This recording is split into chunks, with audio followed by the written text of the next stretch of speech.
What's up, everybody?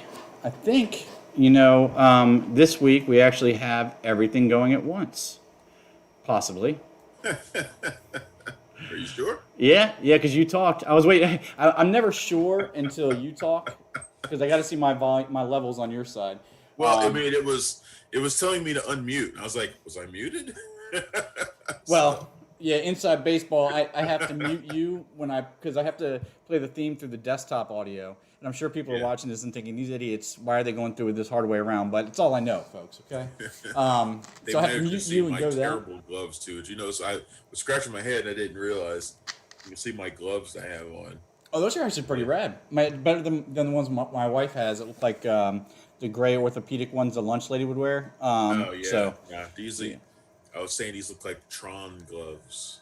Yeah. Well, Like I should be. we are an awesome pair because check out what I got to wear on my knee now. Got Oh, I my thought you were gonna. got Jeez. got my compression sleeve on. So I thought you were gonna show us like your Depends or something. That's what it looked like you no, were no, about that's to. that's for the Patreon. You got to That's pay to yeah. see That's that. later. So welcome to Middle Age with John and Travis. No, Yeah, pretty rough. yeah, Welcome, well, everybody who doesn't know. This is Cinema Royale. I'm Travis Hobson. That is John Nolan. was We it? are the Punch Drunk Critics. You can find us every day at punchdrunkcritics.com. We are film critics based out of, we'll just say DC. Yeah, I'm good with Close that. enough. So how's it been going this week, man? We didn't do a show last week. We didn't. Yeah, we didn't take I the week needed off. I needed a break. Yeah, I'd say you I needed a did. break. Like last week, I pretty much took last week off. I mean, yeah, I still did the news every day, Hmm. but I had no reviews last week. And I was like, you know what? I'm just going to go the whole nine. Let's just not do a show either. Yeah. Well, I mean, everybody needs. It doesn't matter what you're doing. Everybody needs a break sometimes. Yeah. I'll never Pretty, forget when we first started pretty doing shot. this. You've still got more of a work ethic than me on it, but when we first started doing it, I tried to go hard and go to 300 movies a year, like you do, and I didn't have the mental capacity for it. I'd get burnt out, and not only that, but you'd see so many movies that you'd catch a gem that you weren't interested in, but you'd see it and it was awesome. But you'd also see a lot of movies you weren't interested in, and there was good reason. Yeah. And like you start to think, you just start to get numb to all of it. So, or at least I did. So I had to step away. Yeah. No, I hear you, man. It's tough, but it's not really much of an issue anymore, though, is it? Not, at least not No, right now. no. In fact, the vast majority of the bulk of our news today is about movies that have moved. I mean, and that seems to be like the bulk of the news nowadays, anyway. Yeah. Which movie has been delayed? Which movie is getting shuffled off? Of course, everybody knows Tenet is Hmm. off the schedule indefinitely right now. That's the Right. movie everybody's watching as the bar for how Yeah. feasible the theatrical experience is going to be for the time being until this whole coronavirus thing That's clears been the up. Iowa caucus of the movie re-release dates. I think I'm Yeah, not pretty really in much. politics that much as much as you are, but Pretty much. it's been the canary in the mine. And now finally, we'll get into all that a little bit later too. But you know, it seems that they finally realized that, oh wait, we actually don't know if this is going to stop soon, so let's Yeah. just take it Well, off. they kept putting. I've commented on it a lot. They kept pushing it back Hmm. 2 weeks, 3 weeks, and they were doing this for a lot. A lot of studios are doing this with a lot of movies, Hmm. and now it's always like, you really think this is going to be over in 2 weeks? I mean, the Yeah. simple truth is this isn't going to be over at least until next year. Well, it's not going to be over until they get a vaccine or a cure or Right? whatever you want to call it. No one's going to be 100% comfortable until there's a vaccine, but Hmm. but other places have got their. I mean, I don't want to turn this into COVID chat, We've been doing that but lately. we have been doing it, but it's impossible to ignore. Yeah. But we don't want to. Other places have got their infection rate down to like 1%, or or at least less than 5%, whereas we're skyrocketing over 10, and some places are like 25%.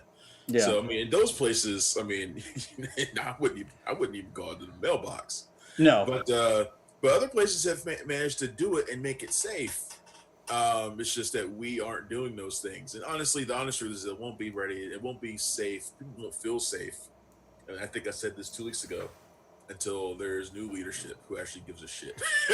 Yeah, you know what? I mean, it's just the truth. I'm with you on that, and then I'm also going to put it on us as people too, because what I see, like New Zealand is already back to everything. They have 0% all that, and what I've seen throughout Europe and everywhere else, and the difference in the States is that we treated this like a challenge, like a YouTube challenge. Like it was really cool and it was a fad for March and April when we're like, oh, we're staying home, oh, do DIY quarantine projects, and then people got bored and they're like, oh, well, I'm done with this now. I'm gonna go. It doesn't work like that. Everybody else treated it like what it was, a It's a deadly shame. virus. And Right, it's a shame. We yeah. also made it. I mean, we turned it into a political statement, which Hmm. is just the stupidest thing. We're talking about a virus that doesn't give a shit about people's politics. Yeah. But we turned it into that. So you had people who only don't want to do what they're told because they think it's owning the libs or it's supporting whoever Right. their governor or their president or whatever, and that's just stupid. But Yeah. but anyway, like I said, the bulk of our news is about that this week. But there was also Comic Con this week, Hmm. and this has been very interesting. This is the first year in a while that I haven't gone to Comic Con. It's because there is no Comic Con. It's Comic Con. It's Comic Con at home, Yeah. and it's been all done virtually. And I honestly I did not pay as much attention to it in the weeks leading up as I normally would as if I were going. Yeah. And I was surprised on the first day, which was Thursday, that there was a lot of really good stuff. Everything was done virtually on most of it was on YouTube or on IGN or some of these other sites. Right. And I was surprised at the amount of content there was. There was a lot of great panels, some really big news that dropped, stuff like that. It was a lot of stuff going on. The Mhm. last 2 days have been a little bit weaker. It wasn't that much yesterday, and there's really nothing. It's like this Sunday today is Mhm. like a normal Comic Con. Well, I would completely ignore it. Like Right. I don't ever pay attention to Comic Con on Sunday. I usually go home on Sunday, or I go do something else completely different on Right. Sunday because there's usually not that much going on, and it's Well, kind of like that this year too. There's been a lot of stuff, and there's some stuff worth talking about. So for the other side of the other view on that, you're someone that's been to Comic Con for the last, what, 10 years straight. And so obviously, your view on not going there is going to be, oh, it's not that big a deal. But you can't discount that as being that you're not going, because I got the same feeling too. And I think a lot of people got the same feeling. Even those that never go, there's something about the aura surrounding, like the actual event happening somewhere, even if you're not there, has some kind of effect on the curiosity aspect of it. So yeah, it hasn't seemed the same, obviously, and it's I've not. missed I it mean, honestly. I've missed it. I mean, mhm. I Comic Con is a great 4 days. Oh yeah, It's a lot of fun, man. And even if only for the it's cosplay. huh? Even if only for the cosplay. That's what I I miss is my go, I cosplay go. wrap up. I wish I could spend more time paying attention to the cosplay. The cosplay is like it's kind of like Halloween. It's how women get dressed up really skimpy, Hmm. um, and it's okay. Yeah, and the No, creative aspect no of it too. judgment, no judgment. Right? Yeah, do No, what you I do. miss I miss all that stuff, man. The Hmm. atmosphere of it, the walking around town because San Diego transforms during Comic Con. Right. There's a whole bunch of stuff going on. I really miss that Hmm. this year.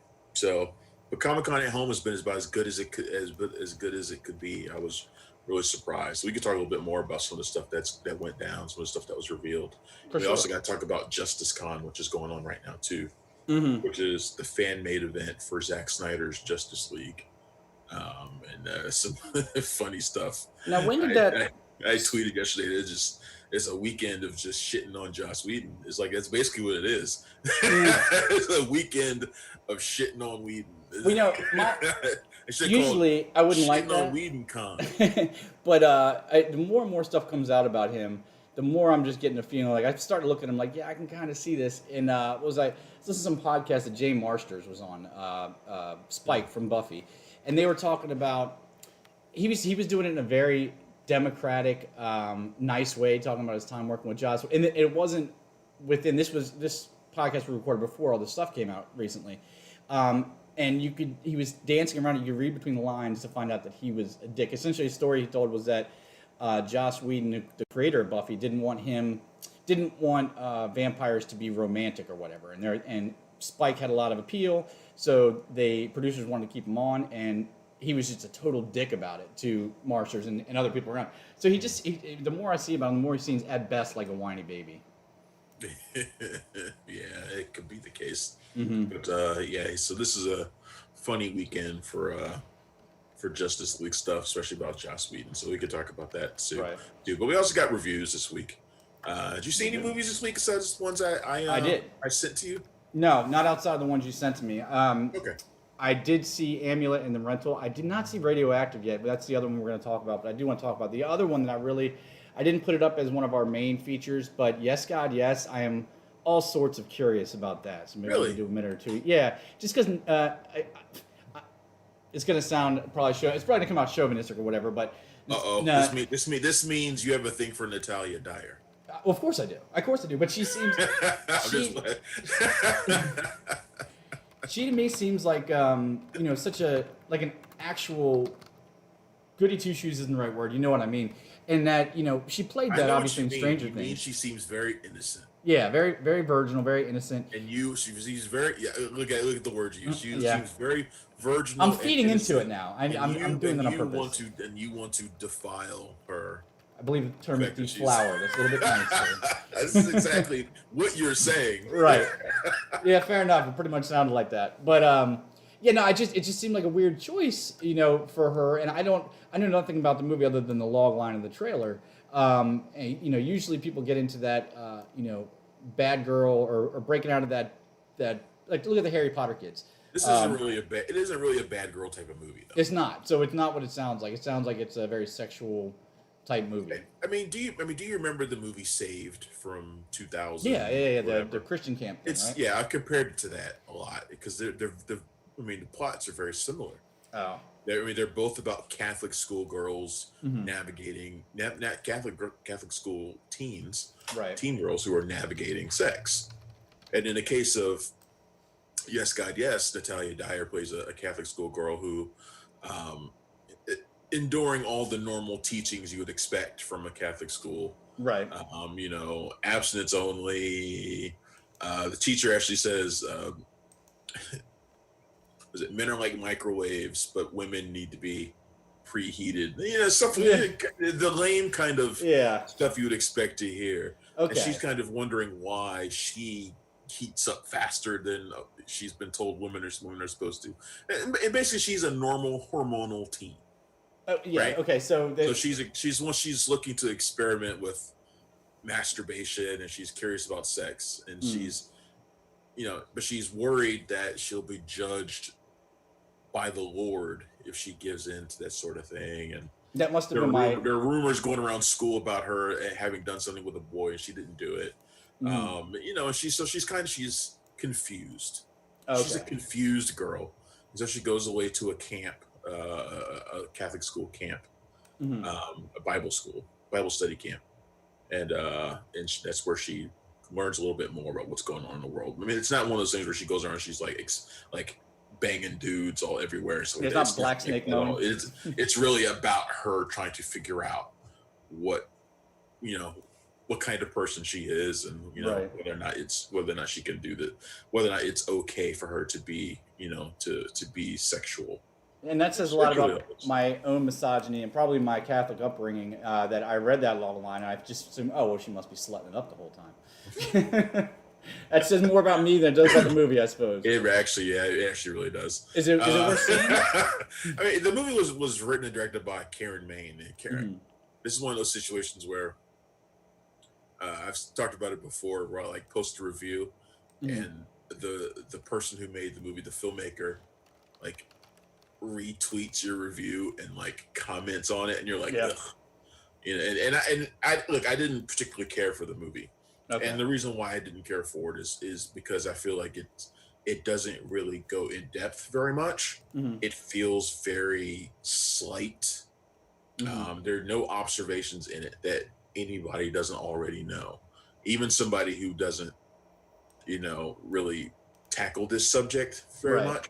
Like I described it as like an after school special version Oh wow, yeah. of Saved, which I think Saved does a very good job of exploring teen sex and religion and Mhm. how those things can come into conflict. and this movie doesn't do a very good job of it.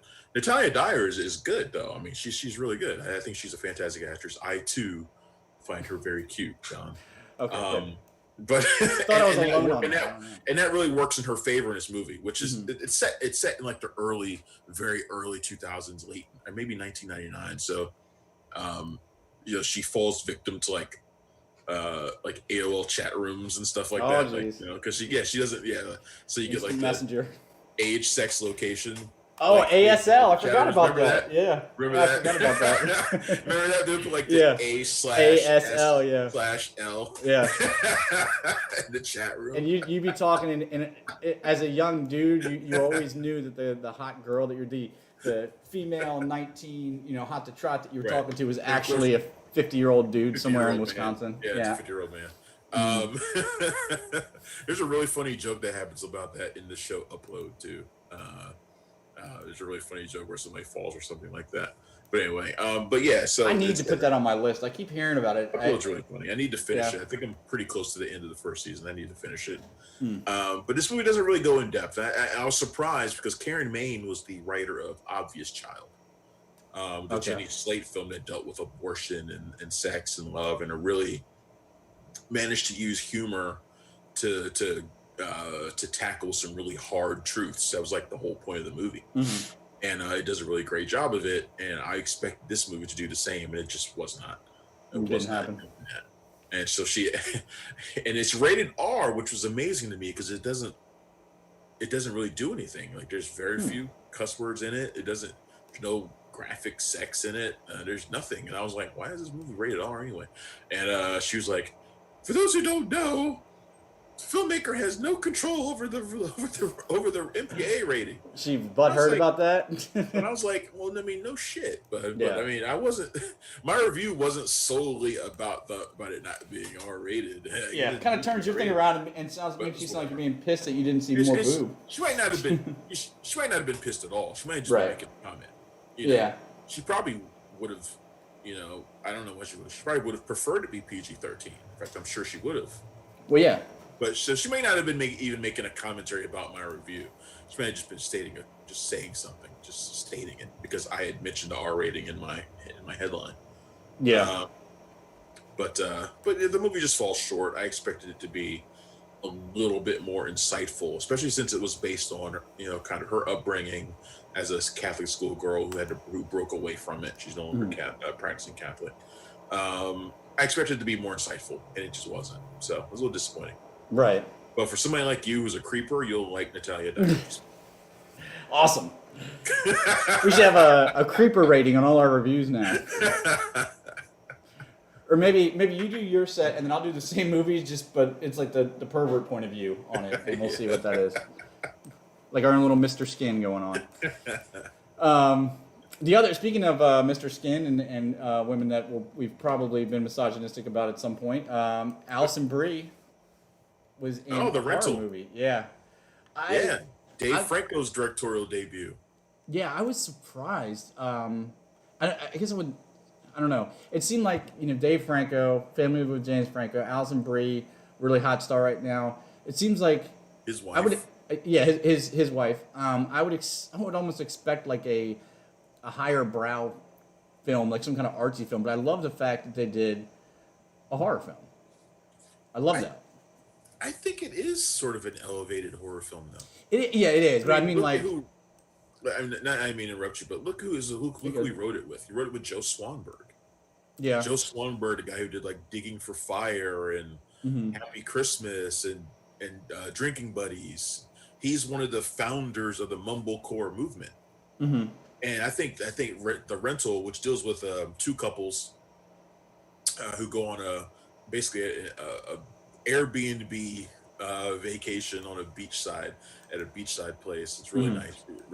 The movie looks beautiful, as you would expect. It looks like something that would be on a Airbnb homepage most of the time. The cast looks like that too, by the way. Yeah. It's a beautiful cast. Mm-hmm. Sheila Bond. Was she in it?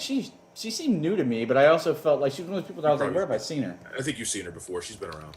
Okay. But anyway, they go on this vacation, and there are complications in their relationships, Mm-hmm. both of them. Dan Stevens is married to Alison Brie's character. He's sort of a business guy, tech guy. Mm-hmm. Sheila Vaughn is dating his brother, played by Jeremy Allen White. Mm-hmm. But Dan Stevens and Sheila Vaughn's characters are really close friends and business partners, so they're extremely close. And there's this sort of undercurrent of, are they messing around Right. going on throughout the movie? But then you also have like the caretaker of the house who seems like he's a racist, possibly a peeping Tom. Mm-hmm. There's this undercurrent of paranoia and conspiracy that's throughout the movie. And I would say for about 90% of the movie, that's what it's about. Right. It's about that. So when I say it's sort of an elevated horror movie, that's what I mean, because it's not really a horror until about the last maybe 20, 30 minutes of the movie. Mm-hmm. And I don't think anybody's expecting that. Now, I don't want to Yeah. go into the detail on how it becomes a horror or what exactly happens. You don't want to spoil that. But it's a movie that starts out one way and becomes something completely different. I enjoyed it much more before it took on the horror elements, Yeah. because I thought the dynamics of their interactions were great, especially like the little things. Like they could never seem to get on the same page, like none of them. Mm-hmm. And if you ever been in one of those like relationships like that where everything seems to be going wrong, Yeah. it's the little things that should be easy to do, and Mm-hmm. they don't. Like there's something is always off.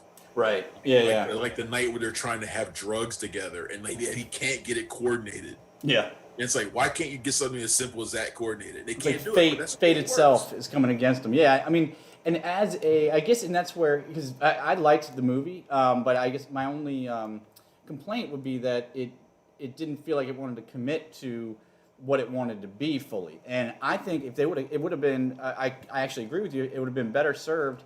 Whenever I've loved interpersonal couples movies ever since Closer. You remember Closer with Closer is one of my all-time yeah, favorites. one of my favorite movies of all time, especially when it comes to relationship stuff. And it might have just been that I'm drawing comparisons where there shouldn't be, but whenever I see a movie like this, it always immediately gets compared to that in my head, which may not be fair, but it seemed like you either make this about you make them just stay in the rental house every weekend and watch as these relationships devolve and fall apart, and that's what it's about, Yeah. or you go the other way, the way they did, in Yeah. the last 30 minutes of the movie, 20 minutes of the Yeah, movie. well, that's my was the main complaint in my review, was that I felt like the last 30 minutes were a cop out. There were no easy answers for any of that stuff, and I'm not so sure that Franco and Swanberg were willing to come up with any. Yeah. And what they turned to was something that lets it kind of everybody off the hook. Hmm. And I as someone who enjoyed the vast majority of the movie, that cheapened it for me. Yeah. I really didn't care for that.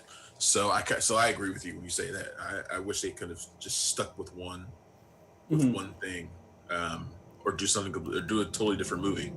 But I yeah, always that was wonder interesting. when you see stuff like that happen. Like the first thing that goes in my head is they're writing the movie and they're in the room writing the movie. Him and Joe Swanberg. Your shoulder is disappearing, reappearing, disappearing, reappearing. That's creepy. It's distracting as hell. All right, I gotta stop wearing it. I gotta stop It's wearing your a black shirt. virtual back. It's your virtual background. Yeah, You keep like. that's all right. Next week I'm gonna wear a neon lime green shirt and it's just gonna be a floating head in the middle. I need to get me a green screen so I can do like Jobby from Pee Wee Herman. But I always imagine movies like this that they're sitting in the writers' room. They're hitting their heads against the wall. They got writer's block. We got this great interpersonal relationship movie going on. I have to do it again. Shit. But we're stuck. We don't know how to end it. Yeah. Let's just make it something else. We'll do this part and then make it, because that's what it feels like when you see films like this. Just kind of feel that way. Mhm. Yeah, I agree. So, but in terms of it being a debut for Franco, I actually think it's the most successful Franco movie we've seen in terms of directing. Yeah. Like, I think it's. I mean, I wasn't kidding. I mean, it took James Franco more than a dozen attempts before he made a movie that was halfway decent, and that was the Disaster Artist. Yeah.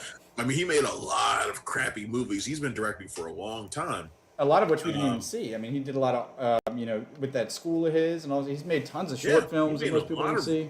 a lot of really bad movies, Hmm. and he helped train a lot of really bad filmmakers to make bad movies. What a legacy. But he hit on something with the Disaster Artist. You know what I Right. mean? And that movie really worked, and good for him that he found that. I mean, he hasn't really done anything since then.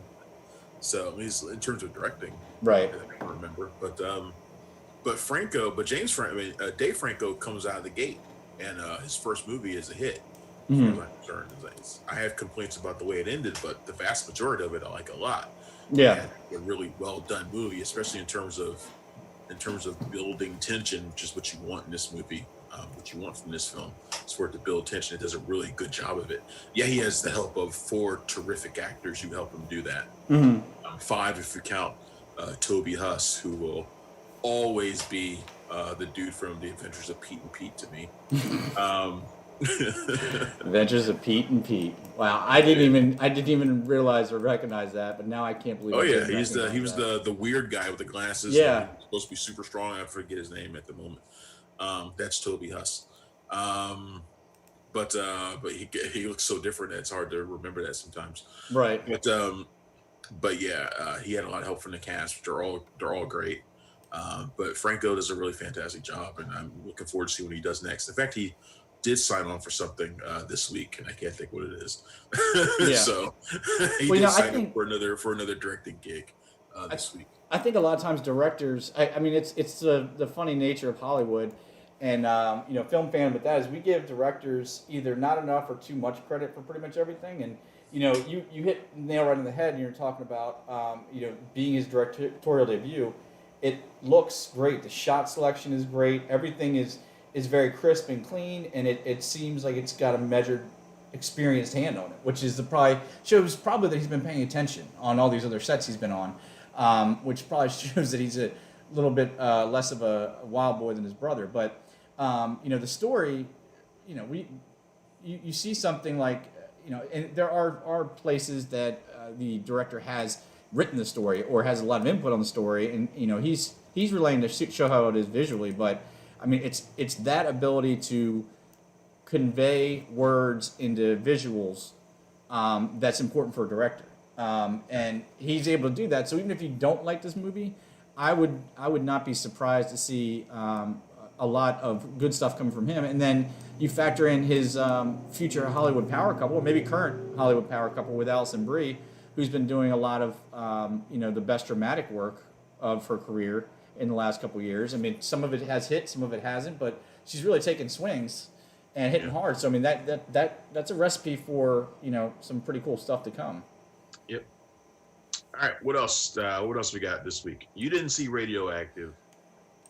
Radioactive No. is the Marie Curie Yes. biopic with Rosamund Rosamund Pike, who I Rosamund wish. Pike.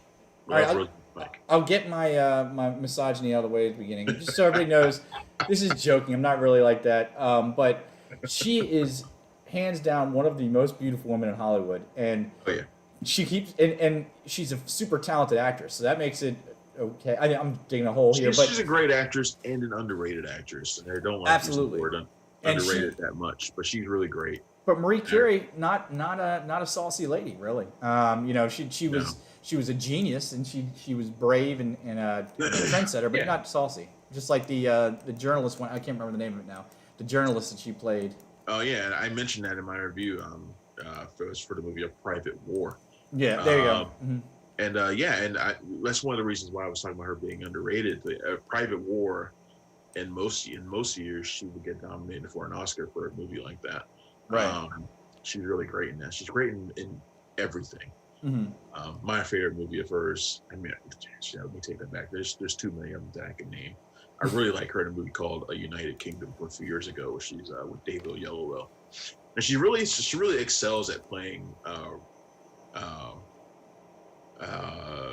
real life people. Mm. She's really good at capturing who they are. She's really good at doing that in Radioactive as Curie. And it's interesting. The movie is directed by Marjane Satrapi, and I did an interview with Satrapi, who, if people don't know her, Marjane Satrapi. She did Persepolis and Chicken McClums and The Voices, with Hmm. Ryan Reynolds, which is another movie that I like. So she's a fantastic filmmaker. And she and Rosamund Pike are very similar to Mary Curie in that they're women who demand your attention and your respect. Hmm. And they take roles that challenge you and force you to do those things. Right. Strapi especially does that with her movies, but Rosamund Pike too. So I got a chance to talk to Satrapi, and I was supposed to talk to Rosamund Pike and Sam Riley, who plays her husband, Mm. Pierre Curie. But Rosamund had to leave literally minutes before my interview. So Ah. so I got a chance to talk to Sam Riley, which I was happy to do because Yeah. Sam Riley is one of my favorite actors. I've loved him since Control. He's just a terrific actor. So I got to talk to both of them. And what's interesting about this movie is that, yeah, I mean, in some ways it follows the typical biopic standards, but a couple things that are different. Satrapi is adapting a graphic novel, which Satrapi is always adapting graphic novels. Hmm. First couple she did were based on her own graphic novels. This one's not. So she uses a different kind of visual palette for it.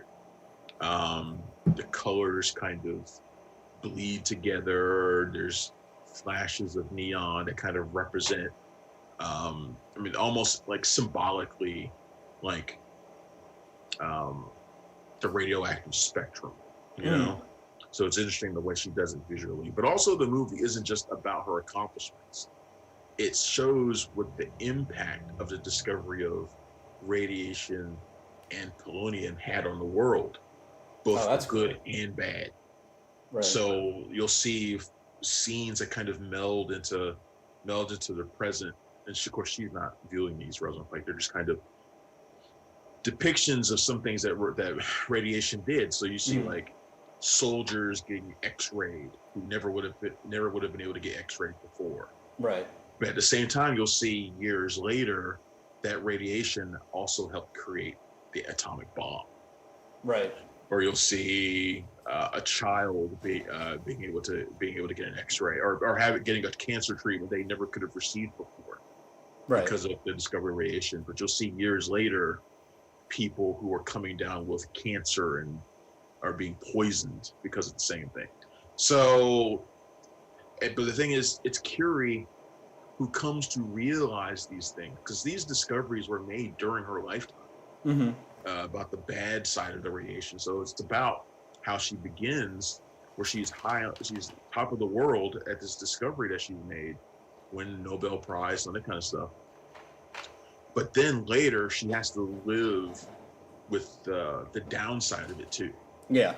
She has to carry that burden, and then the later part of her life is about trying to fight those negative aspects.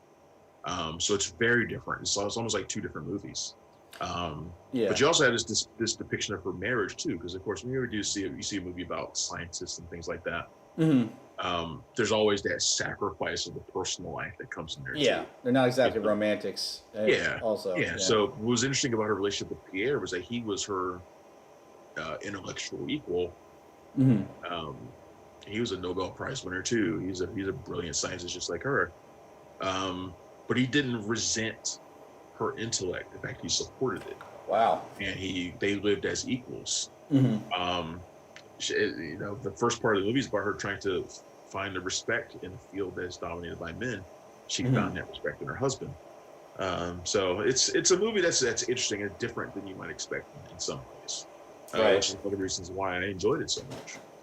Yeah, I definitely, and this is obviously on demand now in digital, but movies like this, I always feel that they get. I don't know if it's latent sexism or whatever, but Mary Curie, who by the way, I don't know if people notice, but her tomb is lead lined still to this day to protect the people that come. That's how active she was with radiation and how unprotected and the sacrifice and risk she took. She's still radioactive to this day if you go to her tomb.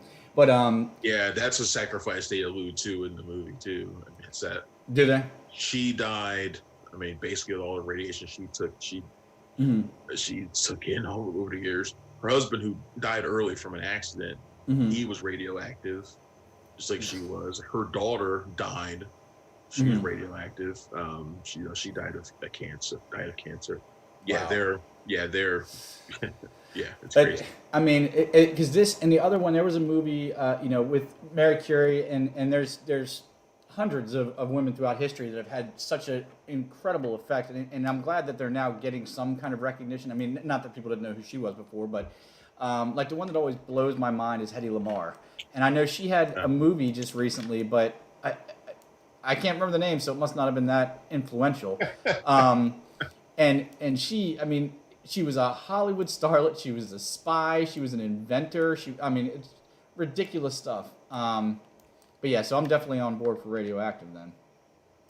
Yeah, definitely check that one out. It's a really good film. Hmm. And with this year's shortened this shortened movie season we basically had Hmm. because of COVID, I'm wondering if she's going to get an Oscar nomination for. I think the last one she had was for Gone Girl. So how much did we clear out? And it's jump into a whole different thing, but how much did they clear up the ability to be nominated for a video on demand release? I know You they can were. be nominated. You can be nominated for video on demand. So they're restricting the whole must run in New York or LA for a week thing. Yeah, for now. Okay, I For couldn't now, remember if they were doing that or not. yeah, yeah, you can. Um, Yeah. What else? so What time is it? it's 12:40. We Yeah, actually, yeah. it's actually not like 3 o'clock after what seems like 3 minutes today, which is good. The amulet. It's really two. It's This not is. the Amulet I keep saying the amulet. Why do I keep saying that? Amulet. because you're thinking it's some horror movie from like 20 years ago or something. It's Yeah. like when I watched Relic a few weeks ago, and everybody's like, "I love the Relic." I'm like, I'm not watching the Relic. Yeah. Well, this would be a good time to say I am updating the show description now where I made that typo. So apologies to I'm the amulet director of people. this film too. You did. This week. You've been busy with now. Do you This think was you've always done a lot of interviews anyway? But has the quarantine made it easier to get these interviews, or rather, should I say, are more people willing to interview now? No, it's that's well, I mean, I guess. Mm. See, the thing is, a lot of the time we would be regulated to what we can get here in DC. Right. Um, yeah, you could. I mean, I could always get phoners from people if I wanted to, but I hate doing phoners. Right. Um, but yeah, because of the way things are now, you can get Zoom interviews all the time. I'll take Zoom interviews all day. Yeah, I don't think they should ever do phone interviews again. I mean, because those No, are they shouldn't. horrible. I You want to can't. see these people. I hate the fact that some of the ones I had to do within the last few weeks, I still had to do over Zoom, but Mhm. they didn't want the video on. I was like, come Yeah. I want to see these people and I want them to see me because Yeah. that's the way it just makes it easier to communicate. Oh yeah, yeah, Um, absolutely. If you've ever, I mean, everybody's had a phone conversation, obviously, but like if you're at a meeting at work or whatever, just being able to see the visual cues, the social cues of when somebody's done talking. Listen to one of me and Travis's show back in the day when we had to do it remotely through we're talking over each other the whole time. It's impossible yeah, it to sucks. really get a good flow going. But anyway. Yeah. So yeah, I did talk to Ramala Garai, Hmm. actress. Um, most people probably know her from Dirty Dancing Havana Nights, Most which I did people. not, I did not bring up. Well, most people probably do know her from that. I don't I think most mean, people know Dirty Dancing Havana Nights. I think most people know Dirty Dancing Havana Nights. Whether or not they like it is a different story. All right.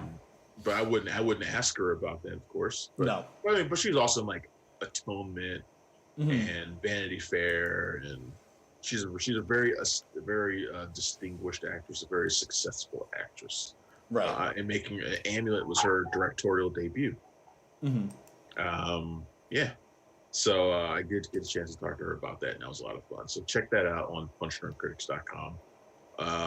Or if you're listening to the podcast right now, that interview is also available there.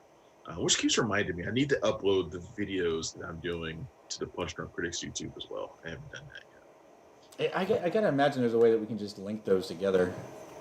That would be great if there is a way to do that, because I the little bit of time I have, I'm like, okay, I got it on one, and do I have time to do another one?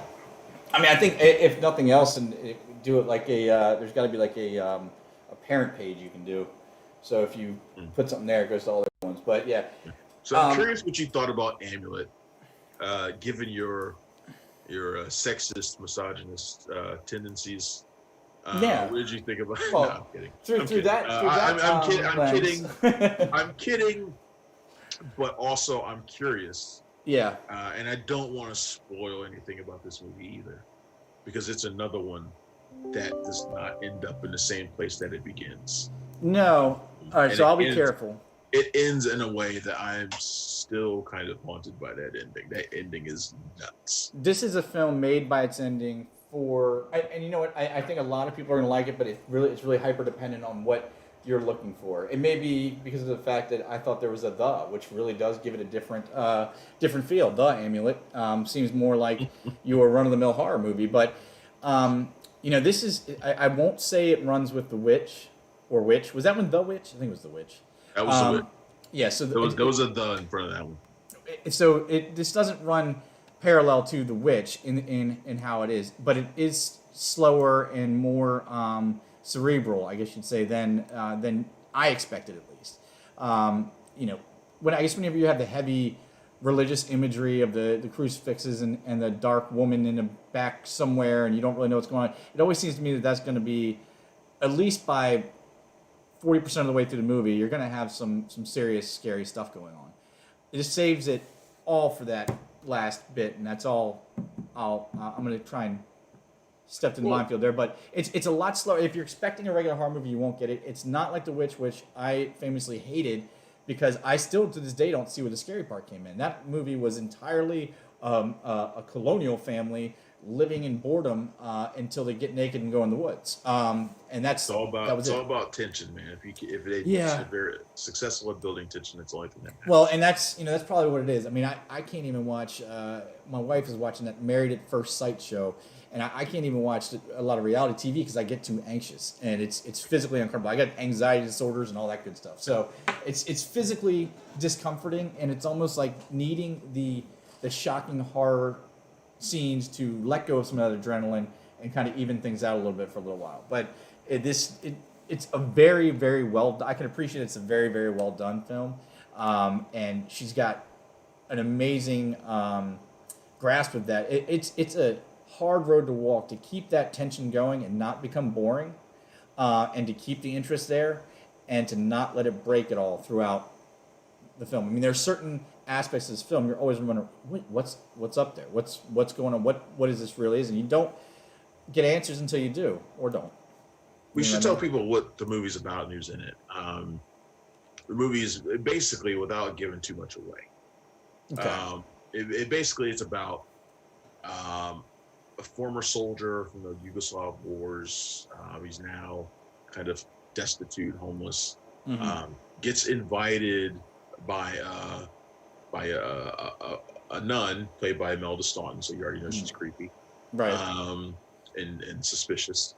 And the name Magda. Magda's just a scary name. She will forever be Dolores Umbridge. Yes. No matter what she does, and I always look at her with the side eye, no matter what she does. Can't trust her. Right. So she invites him to be the caretaker for this, to help out at this woman's house. A woman named Magda, played by one of my favorite actors, Carla Juri, from Wetlands and Morris from America and Blade Runner 2049. Love Carla Juri. Mm-hmm. Magda needs help. She's all by herself. She has help trying to take care of her mother, who lives in an attic, basically, and she's ill. So you got the classic trope, the creepy woman in the attic trope. You've got this house that's kind of falling apart. You got that trope. There's a little bit of haunted house and genre in there as well. Mm-hmm. And Amulet sets itself up in putting you in that, expecting that. Right. Expecting those sorts of things. You got a lot of creepy things bumping around in the house, things like that.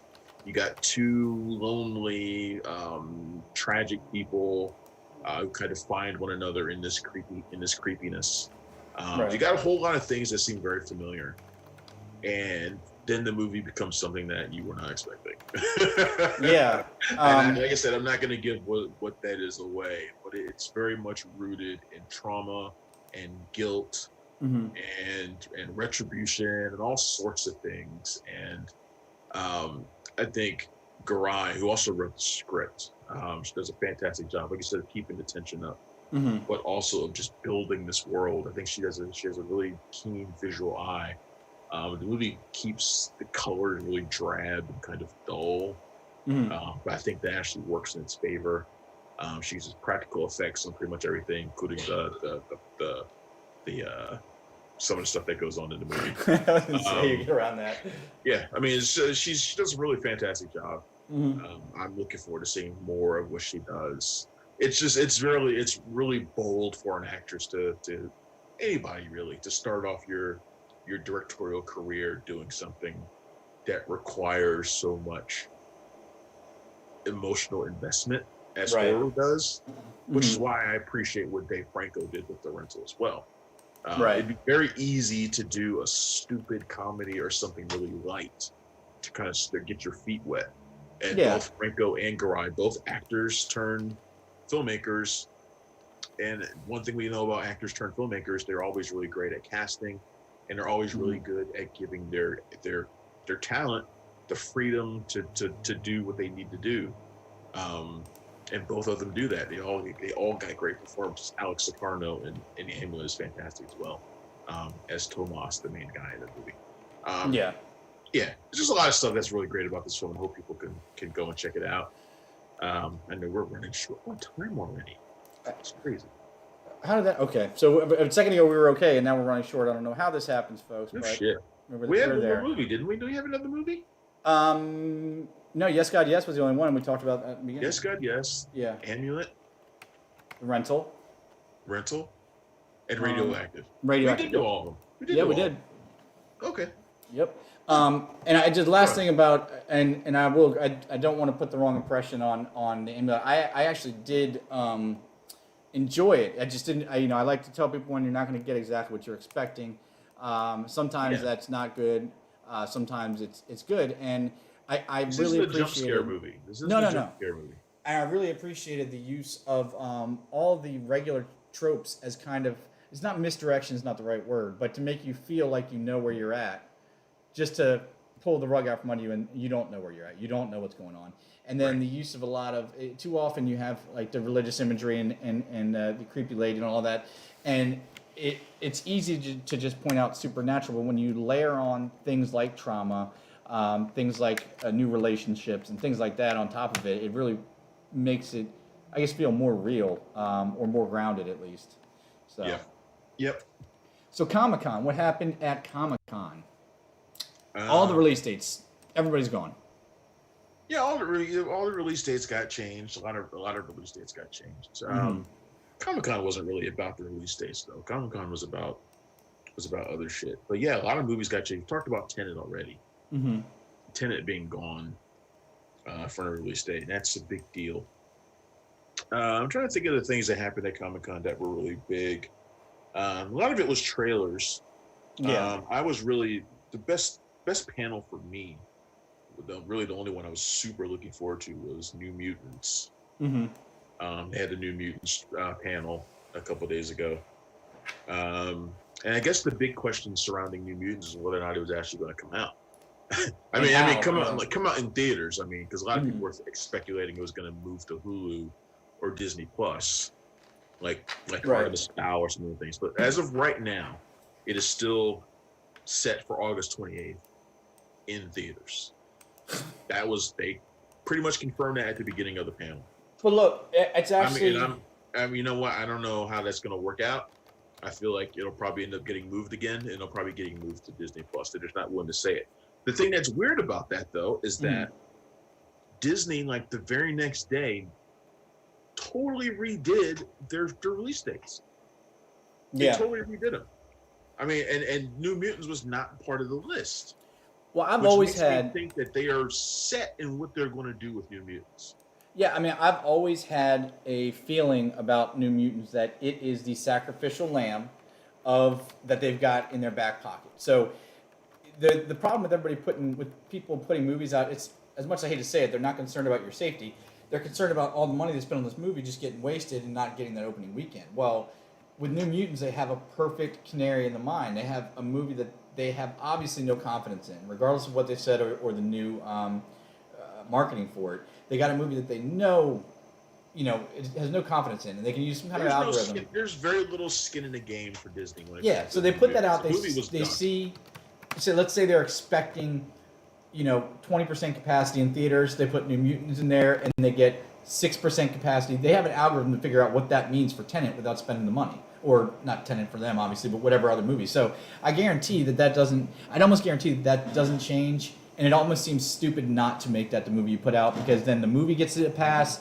Nobody saw it because of COVID, and then the studios get to have their test run without losing something they didn't already have no faith in. Yeah. So. Yeah, I mean, for New Mutants, I actually think the movie looks pretty great.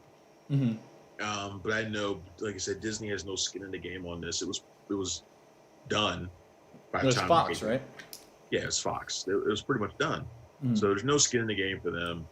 If they put it out there in theaters and it doesn't do anything, which it won't, because nothing's going to do anything right now. Right. And even in the best of circumstances, it probably would do sub Dark Phoenix. Yeah. Just because of bad buzz. Yeah. It's because of bad buzz, and I feel like Disney hasn't done much to change that. When they probably could and should. I mean, the movie does look pretty good. But whatever. So New Mutants right now is set for August 28th in theaters. So there's that. Like I said, the very next day, Disney totally redid their schedules, and the big thing that came out of that, of course, Avatar got pushed back a year. The Avatar sequels will be old and gray by the time we see those movies. I still don't know who's asking for them. Nobody's asking for them except for James Cameron. And even when they start, it's 8 years of sequels before they're done. It's 8 years. So take the time that it starts and add 8 years, and then it'll be over. And I will literally be 50 by the time this movie's finished. We will be 50. Yeah, I will. I'll be 50. Yeah. I'll be right behind you. Which is stupid. Because does anybody? I'm not guaranteed that the person will be ready in 2022. I'm not guaranteed it. I don't think it's happening. So that got pushed back. Yeah. Mulan. Mulan was taken off the schedule completely. Mm-hmm. Mulan's been removed from the schedule, just like Tenet was. Which is the smart thing to do until we know what's going on. Because that movie's. I think there's a little bit more of a chance of that one coming to Disney Plus, but I don't think it's going to happen. I think they're going to hold out for that, because that one could be $1 billion moneymaker for them too. So they're going to hold out as long as possible. Avatar got pushed, but the thing the really big news was that they added 3 new Star Wars dates for 3 brand new Star Wars movies. So we knew that there was one that was supposed to come out in 2022. We assume that's the movie that Taika Waititi is doing. That's the assumption. None of us know. But that's been moved. So now the dates are December 22nd, 2023. This will be the next Star Wars movie. And then there's another one in December 2025, and another in December 2027. We have no idea what those are. They could be the start of Rian Johnson's trilogy that he's supposed to be doing. Mm-hmm. But at the same time, I'm not convinced that he's actually going to do it. I don't think he's going to do that. Why not? For a couple of reasons. One, he seems to be really involved in Knives Out and making that a trilogy right now. Right.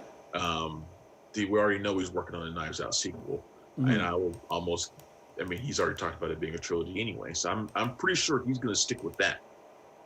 2, Knives Out is probably a hell of a lot more fun than taking a bunch of shit from Star Wars fans for doing another Star Wars movie. I would never do it. He did in my opinion, one of the best Star Wars movies, and all he's done is take criticism for it, and he's still taking criticism for it. Right. He's still taking shit for it. Why do them? Why if you're not having fun with them, why do them? Bro, that's I don't blame him. I don't that's know why George Lucas sold the thing, because I don't know why anybody does a Star Wars movie right now. If Taika Waititi, who everybody loves, does a Star Wars movie, which he will.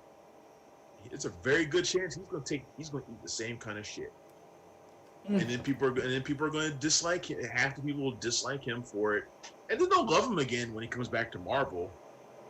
They'll love him again. It's like people love Rian Johnson again since he went back to doing original stuff, but when he went to do Star Wars, they hate it. I think It'll be there's too late for Taika. If Taika goes back and does another, and it goes back to when he does Thor: Love and Thunder, people will love him again. But when he does yeah. Star Wars, 50-50, man. I will, yeah, 50-50 is right. I mean, because there is, it's not like the fans are impossible to appease. It's just the you can't, you, no matter how much people Criticism's say they always want allowed. different stuff, you got to give them what they expect. And then J.J. Abrams tried to do that with the last movie and kind of punted because he was too worried about retconning old stuff. The Mandalorian doesn't really have any naysayers that I know of, even with Baby Yoda, which is ripe for people to pick on. But I think Taika Waititi is probably the only one that can do that. As far as the other dates, I have to assume, I don't know if it's gotten pushed back at all. I don't think it has because it's mostly based off books and comics. Is the what do they call it? The old. It's not the Old Republic, but it's their new era that they're debuting. So I would be amazed if one of those projects wasn't associated with that. It's supposed to be like 1,000 years before everything that went on in the original. You mean like Knights of the Old Republic? It's kind of like that. I can't believe I can't remember what it's Yeah, called. I don't know if they're really making a movie about that or not. I know that was a rumor, and I posted that rumor myself. In fact, the game that is paused on my TV right now is Knights of the Old Republic 2. Right. So I am playing through those. That's games. what it is. No, it's because it's actually. I mean, this isn't like this is something that's actually happened. Books are coming out, but it's not film related. But it's called the High Republic. It's their new era. You have the Old Republic. You have the original trilogy and all that. But then the High Republic is a new series of books. They're talking about video games and comic new books and series stuff of like movies where that. they talk about video games. No, they're talking about making video games in the High Republic. But it's going to be like the the characters aren't talking about making video games. right. It's going to take place That'll in be the a very weird Star Wars movie. right. Although they do play Djarik all the time and that holographic chessboard, so They need to make Pazak. I don't know if Pazak is in. I'm amazed they didn't come out with some kind of tie-in during Solo, where Sabak or Pazak, any of those games, they could. Pazak is the most addictive thing about the Knights of the Old Republic games. Yeah. Pazak is because it's just 21 Star Wars pounds. It's fun as hell. I wish I could bet real money on it. But, it's probably good for me that you can't do that. Because I I would be in there doing it. Knights of the Old Republic 2 is a lot worse than the first one. That's the thing with Star Wars games. That's the thing with Star Wars games. It's okay. I'm playing through it, and it's still fun. Yeah. The first one is like really great. So that means you already played through the first one because you were playing that before. I don't remember anything about the story either. So I'm like playing through it. I'm like, I need this shit. So. Last thing, we're actually past 3:00 now, but we gotta talk about the Justice League stuff. Yeah, go ahead. We gotta talk about it. Because there's other stuff from Comic-Con, at least the stuff that we posted on the site was mainly trailers. So you got like the Walking Dead trailer, Fear the Walking Dead, the Walking Dead: The New World trailer, or World Beyond trailer. Mostly Lovecraft trailers. Country, all that kind of stuff. Yeah, we didn't talk about Top Gun Maverick. That got pushed into 2021. Right. And A Quiet Place 2 also got pushed to 2021. And Spider-Man, the next Spider-Man movie got moved to December, which is the date that Avatar left. So they were just like, hey, we'll take it. So right. A lot of movies got moved. But let's talk about Justice League stuff, because Justice Con is going on right now. Like I said, this is the fan event. It's brand new. Basically, it's all about Zack Snyder's Justice League, which we know the Snyder Cut is coming to HBO Max next year. Right. And Snyder, and like I said, it's just a weekend of shitting on Joss Whedon, basically is what it is. So Snyder came out and said, one, the movie is 214 minutes long. So over 3 hours. That's what he wanted to do. He wanted to make a longer cut of a movie or do a mini series of Justice League, which would have been interesting. The theatrical cut, preferred that. The theatrical cut of Justice League was exactly 2 hours, because that's what Warner Brothers wanted. That's what Joss Whedon gave them. But Snyder said he has not seen the theatrical cut. He's not seen Joss Whedon's movie. And he would not watch it. He said he would, and he's not using any shots Yeah, I mean, it makes sense as a director. You wouldn't want to be colored by what you see anywhere else. Using no shots from Joss Whedon's version, none. So it's just restarting where he left off. He's getting his Basically, yeah. basically, he's doing no shots from Joss Whedon. In fact, he said he would set fire to it before. Did he say that? Oh yeah, he said he Oh was. wow. I need to look at the quote, but he said he would set fire before he would use anybody else's footage over his own. So yeah, I haven't seen that yet. But when you said no shots, I thought you meant like he's not taking any shots at Joss Whedon, but it doesn't sound like that was the case. You're talking about no film shots. I would set the movie on fire. I'd destroy it before I used a single frame that I did not photograph. Dramatic much? Yeah, I know, right? I mean, on the one hand, I get it. I mean, he's a filmmaker. Of course, you don't want to use somebody else's work. Right. But at the same time, he's also making it known that he's not watched the theatrical cut and he never would. And he's very clearly being an ass about it. Yeah, it makes sense. It makes sense not to use the shots, but to come out and say it. But you know what? He strikes me as the kind of dude that, he's very frat boy-like in my mind, and it strikes me as the kind of dude that's hearing all this stuff about Joss talking shit about him when he took over. So now he's like, okay, well, I'm going to talk shit about you, which is great because you saw how well that worked out for J.J. Abrams and Rian Johnson with the Star Wars movies. So Snyder also revealed a scene from Snyder Cut, which shows Superman in the black suit. Right. People have been wanting to see that. We've heard that he was wearing a black suit at some point during the movie. People have often showed scenes of Henry Cavill Superman in the black suit, but those are always retouched images from the movie. They were never official scenes from the movie. Right. This was an actual clip from the movie, and it's a scene where he's actually confronting Alfred. So he's actually in the black suit. Actually looks really cool. Which we saw in one of the trailers. That was one of the missing scenes from the trailers when Alfred's talking to somebody off screen, you don't know who it is, and everybody assumed it was Superman. I mean, I really want to see what happens here because the resurrection and the whole everything we got with Joss Whedon's cut, it was just wrong. I mean, it didn't even like the resurrection at all kind of bugs me. I think you had a perfect series of events laid out in front of you. You have the death of Superman to follow, and you have that last scene in Dawn of Justice where he has dirt or whatever starts floating over his casket. I was distracted because my stupid Xbox just cut off because I hadn't been paying attention to it. And I hadn't saved, and now I'm like way behind. Oh. And now I'm really mad. There's no autosave? They didn't build that in? There is an autosave, and I don't know why it didn't autosave.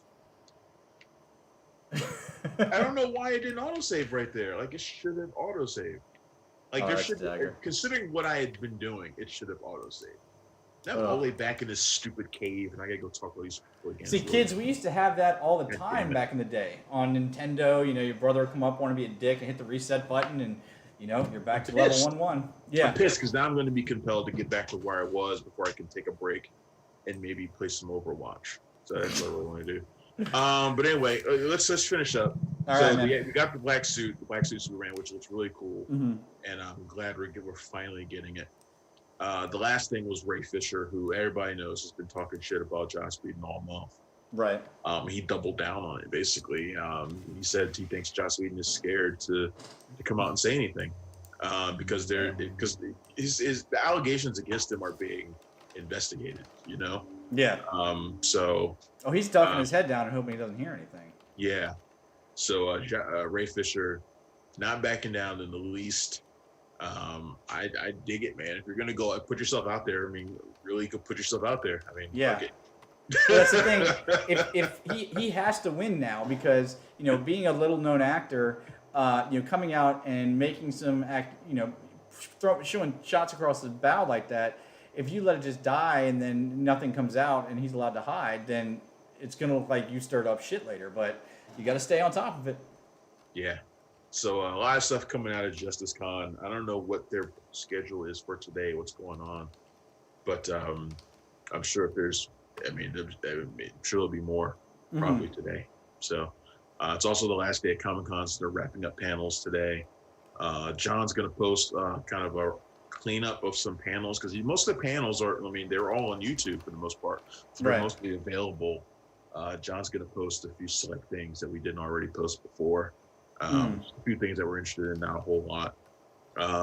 Yeah, so it's been a busy week. Yeah. So keep your eyes out for that. We'll have that up in the next hour or so for you guys to check it out. That is one of the coolest things about the Comic-Con at home is, they always eventually release most of a panel, and it's not really the same, let's admit that, but you do get to see, you get a more unprecedented look at what Comic-Con is, I guess. Yeah, you should go back and watch some of those panels, John. Some of them are pretty good, man. Yeah, no, I'm definitely going through that. If I'm being honest, that's why it's not up ready. I got kind of stuck. I got kind of drawn into watching a few of them. So, yeah, everybody check that out. PunchdrunkCritics.com every day for all your news and reviews. We'll be back here next Sunday at 2. Yeah. What do we have next Sunday? I don't know. We'll talk about it. We'll look at our site and we'll let you know. You know what? I was looking at my schedule for things that I have to write. I've only got like one movie I need to write about. It's not something we would normally talk about. So. Well, I have to find something else to do. Maybe we'll finally bring in a guest like we were supposed to do for like the last 2 weeks and we haven't done it. Right. Yeah. Neither one of us can stick to a plan. No. We try. So we'll have to figure that out. But yeah, we'll do something for next week for sure.